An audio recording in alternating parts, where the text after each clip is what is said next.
नमस्कार बच्चों, आज का हमारा टॉपिक है बीएससी पार्ट 3 के यूनिट फर्स्ट के अंदर हम लेंगे पॉपुलेशन इकोलॉजी। पॉपुलेशन इकोलॉजी होती क्या है कि इसके अंदर एक इकाई क्षेत्र के अंदर उपस्थित इकाई समय के अंदर उपस्थित जंतुओं की संख्या जो है वो कहलाती है जीव समष्टि। इसमें ध्यान देने वाली बात क्या है कि सभी जंतु एक ही जाति के होने चाहिए, यानी कि इनका आनुवंशिक संगठन जो है वह एक जैसा होना चाहिए। उसको हम कहते हैं पॉपुलेशन या फिर जीव समष्टि या फिर जनसंख्या हम कहते हैं। इसमें आगे चलते हैं कि इसकी क्या क्या विशेषताएं रहती, कैरेक्टरिस्टिक्स क्या क्या है पॉपुलेशन के अंदर, क्या क्या पॉइंट्स हैं जिसके द्वारा हम इसको स्टडी करते हैं, पॉपुलेशन को तो इसका अध्ययन किया जाता है। सबसे पहला इसके अंदर आता है पॉपुलेशन डेंसिटी। ये क्या होती है? पॉपुलेशन डेंसिटी को हम दो प्रकार से डिफाइन कर सकते हैं। एक इसमें रहता है क्रूड और एक रहता है इकोलॉजिकल। ठीक है, सबसे पहले अपन देखते हैं क्रूड डेंसिटी क्या होती है। इसको हम कहते हैं अपरिष्कृत घनत्व भी कहते हैं। ठीक है, इसको कहते हैं अपरिष्कृत घनत्व। इकाई क्षेत्र में कोई भी क्षेत्र है उसके अंदर उपस्थित जीवों की संख्या कितनी है वह कहलाएगी अपरिष्कृत घनत्व। जैसे कि कोई खेत है, खेत के अंदर जो अपनी कीट उपस्थित है कोई, उसकी संख्या कितनी है वह कहलाएगी इसकी अपरिष्कृत घनत्व। अब अगर अपन बात करें इकोलॉजिकल डेंसिटी की, जो कि कहलाती है वास्तविक घनत्व। अब जैसे कि कोई कीट है या फिर कोई मतलब कृमि है, वह उस खेत के सभी एरिया में तो नहीं पाया जाएगा, एक जो पर्टिकुलर एरियाज रहेंगे उनके अंदर पाया जाएगा। तो इस कहने का तात्पर्य क्या है कि जीवों के द्वारा वास्तविक उपयोग में लिए गए क्षेत्र के अंदर प्राणियों की जो संख्या है वह कहलाती है इकोलॉजिकल डेंसिटी या फिर इसको कहते हैं पारिस्थितिकीय घनत्व। ठीक है, पारिस्थितिकीय घनत्व कहते हैं बच्चों इनको। इसको अपन कैसे नापते हैं, पारिस्थितिकीय घनत्व कैसे नापा जाता है? इसका सूत्र है D बराबर N/A/T। इसमें D क्या है? D है डेंसिटी। ठीक है, D को अपन नापते हैं डेंसिटी को। N क्या है? नंबर, जीवों का नंबर है। A क्या है? एरिया, पर्टिकुलर एरिया को अपन कैलकुलेट करेंगे जहाँ जहाँ पे जीवों के उपस्थित रहने की संभावना सबसे ज़्यादा है, उस एरिया को पहले कैलकुलेट किया जाता है। और T है यहाँ पे टाइम, T को अपन शो करेंगे टाइम से शो करेंगे। इसके बाद अपन लेते हैं बर्थ रेट या फिर इसको कहते हैं नेटेलिटी भी कहते हैं, जन्म दर। जन्म दर क्या होती है आप सभी जानते हैं। इसको भी दो भागों में डिवाइड किया गया है, physiological birth rate and realised birth rate. ठीक है, फिजियोलॉजिकल बर्थ रेट क्या होती है कि आदर्श परिस्थितियों में प्रति इकाई समय में उत्पन्न होने वाले नए सदस्यों की सर्वाधिक संख्या मतलब कितने बच्चे उत्पन्न हो सकते हैं किसी भी फीमेल के द्वारा, यह उसकी कहलाएगी फिजियोलॉजिकल बर्थ रेट या फिर हिंदी में इसको कहते हैं कार्यकीय जन्म दर। यह एक्चुअली नहीं पाई जाती है क्योंकि यह मैक्सिमम बर्थ रेट है। इसके द्वारा ये कहा जा सकता है कि एक फीमेल द्वारा पूरी लाइफ स्पैन के अंदर कितने बच्चे उत्पन्न किए जा सकते हैं, यह उसकी कहलाती है फिजियोलॉजिकल बर्थ रेट, जबकि वास्तविकता ऐसी नहीं होती है। दूसरी इसमें टर्म आती है रियलाइज्ड नेटिलिटी और बर्थ रेट, यानी कि वास्तविक जन्म दर। इसके अंदर रियलाइज्ड नेटिलिटी के अंदर वास्तविक रूप से देखा जाता है कि इकाई क्षेत्रफल के अंदर नए उत्पन्न होने वाले सदस्यों की संख्या क्या है, ये कहलाती है इसकी रियलाइज्ड नेटिलिटी और birth rate. Realised birth rate, वास्तविक बर्थ रेट, जो कि एक्चुअली पाई जाती है जीवों के अंदर। इसका सूत्र दिया गया है रियलाइज नेटेलिटी का, B बराबर N/T।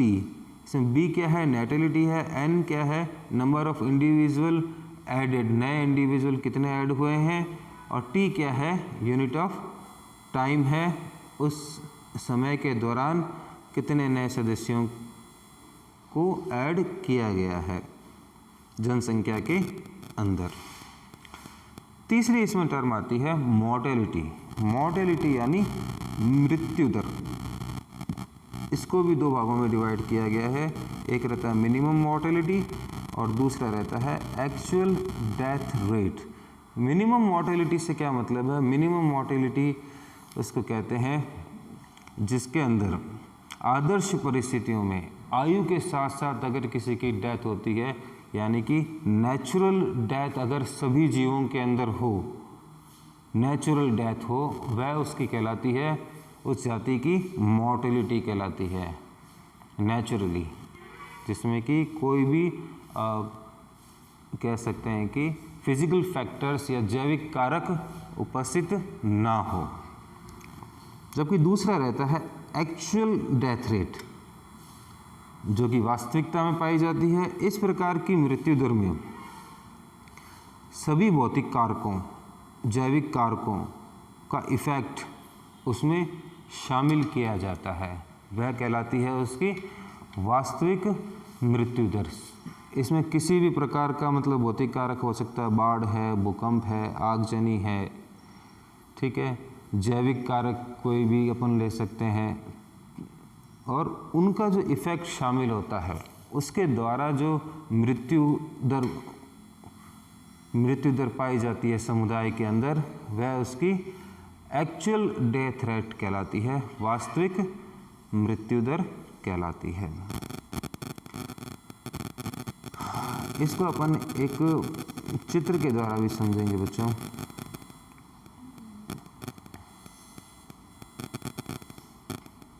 इसको अपन कहते हैं सर्वाइवलशिप कर्व।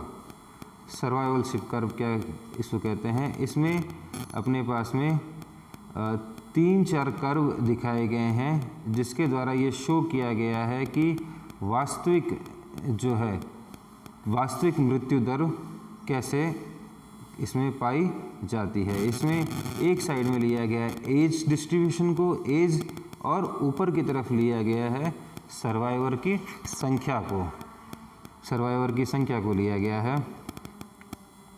अब इसमें देखिए, सबसे पहले अगर अपन B1 की बात करें, बटरफ्लाइज की बात करें, तो इसमें देखिए बटरफ्लाइज में 1000 की अगर संख्या लें तो एक बार जो संख्या है वह एकदम से नीचे आती है, फिर कर्व थोड़ा कॉन्केव होता है, फिर सीधा होता है, और फिर नीचे की ओर चला जाता है, मृत्यु की तरफ चला जाता है। अगर अपन दूसरे इसमें बात करें B3 की, जिसमें दिया गया बर्ड और माइस को दिया गया है, तो बर्ड और माइस का जो कर्व है शुरू में ही कर्व लिया हुआ रहता है और फिर धीरे धीरे वह कॉन्वेक्स होता चला जाता है। पहले कॉनकेव रहता है, फिर कॉन्वेक्स कर्व हो जाता है। अगर अपन बात करें मैन की बात करें, तो मैन के अंदर सर्वाइवल रेट शुरुआत में सबसे ज़्यादा रहती है और धीरे धीरे कम होती जाती है। इस तरीके से सर्वाइवलशिप कर्व जो है सभी जीवों के अंदर अलग अलग पाया जाता है। चौथा इसमें पॉइंट आता है एज डिस्ट्रीब्यूशन। एज डिस्ट्रीब्यूशन, किसी भी जीव समष्टि में सभी सदस्य समान आयु समूह वाले नहीं होते हैं। कुछ सदस्य युवा, कुछ प्रौढ़ एवं कुछ वृद्धावस्था वाले होते हैं। अतः जीव समष्टि में विभिन्न आयु समूह के सदस्यों का तुलनात्मक निरूपण आयु वितरण कहलाता है, यानी एज डिस्ट्रीब्यूशन कहलाता है। एज डिस्ट्रीब्यूशन में कई सारे फैक्टर्स इसमें काम करते हैं, जिसमें रहता है realized natality and realized death rate.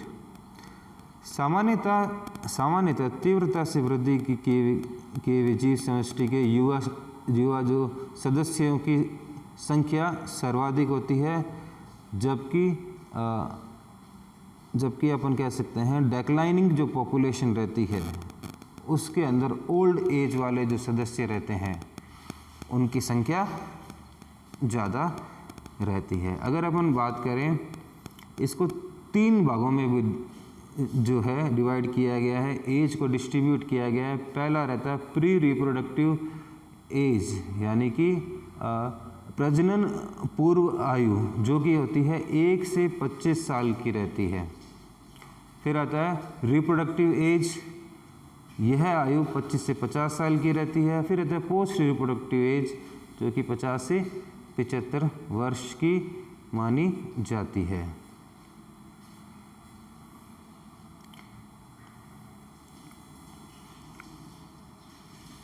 Last आता है बच्चों इसमें एज पिरामिड। एज पिरामिड क्या होते हैं? किसी जीव समष्टि को आयु के वितरण के आधार पर पिरामिड के रूप में दर्शाना एज पिरामिड कहलाता है। कहने का तात्पर्य क्या है कि अगर अपन कोई पिरामिड बनाए और उसमें आयु वितरण, एज डिस्ट्रीब्यूशन, यानी ये एज डिस्ट्रीब्यूशन है, जो रिप्रोडक्टिव एज है या रिप्रोडक्टिव एज है या फिर पोस्ट रिप्रोडक्टिव एज है, इनको अगर अपन शामिल कर लें तो वह कहलाएगा एज पिरामिड। इसको इसमें दिखाया गया है, 3 प्रकार के एज पिरामिड इसमें दिखाए गए हैं, ए, बी और सी। सबसे पहले लेते हैं ए पिरामिड लेते हैं। इसमें एक्सपेंडिंग पॉपुलेशन दिखाई गई है। एक्सपेंडिंग पॉपुलेशन का मतलब रहता है तेज़ी से वृद्धि की करती हुई जीव समष्टि जिसके अंदर प्रजननशील सदस्यों की संख्या अधिक होती है।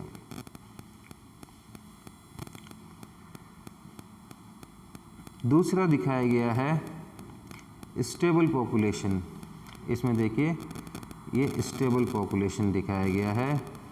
इसमें क्या रहता है कि तीनों एज ग्रुप के जो सदस्य रहते हैं स्टेबल पॉपुलेशन के अंदर, फर्स्ट, सेकंड और थर्ड, तीनों एज ग्रुप यानी कि जनन पूर्व, जननशील और आफ्टर जनन के तीनों की संख्या लगभग बराबर रहती है। तीसरी कैटेगरी आती है डिमिनिशिंग पॉपुलेशन। डिमिनिशिंग पॉपुलेशन के अंदर क्या रहता है बच्चों? प्री रिप्रोडक्टिव एज ग्रुप जो है ये सबसे छोटा रहता है, फिर उसके बाद रिप्रोडक्टिव और लास्ट में रहता है पोस्ट रिप्रोडक्टिव एज ग्रुप। यह जीव समष्टि डेक्लाइनिंग फॉर्म में जाती है, यानी कि इनकी जो जनसंख्या है वह धीरे धीरे कम होती जाएगी इन फ्यूचर। यह समस्या आजकल अधिकतर देशों में पाई जाती है, यूरोपियन देशों में पाई जा रही है, जापान के अंदर पाई जा रही है। ठीक है, इंडिया की जो पॉपुलेशन है वो इस कैटेगरी में आती है एक्सपेंडिंग पॉपुलेशन के अंदर, क्योंकि भारत की जो है जनसंख्या है वह निरंतर बढ़ती जा रही है। स्पेशली देखा जाए एशियन कंट्रीज़ जो है उनके अंदर एक्सपेंडिंग पॉपुलेशन पाई जाती है, जबकि यूरोपियन कंट्रीज़ जो हैं इनके अंदर डिक्लाइनिंग पॉपुलेशन पाई जाती है। कई सारी ऐसी कंट्रीज़ भी है जिनके अंदर स्टेबल पॉपुलेशन पाई जाती है।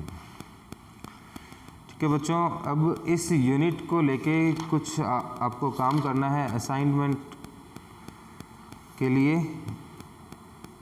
इसमें आपको एक तो असाइनमेंट करना है जीव समष्टि क्या है, उसकी 2 मुख्य विशेषताएं बताइए।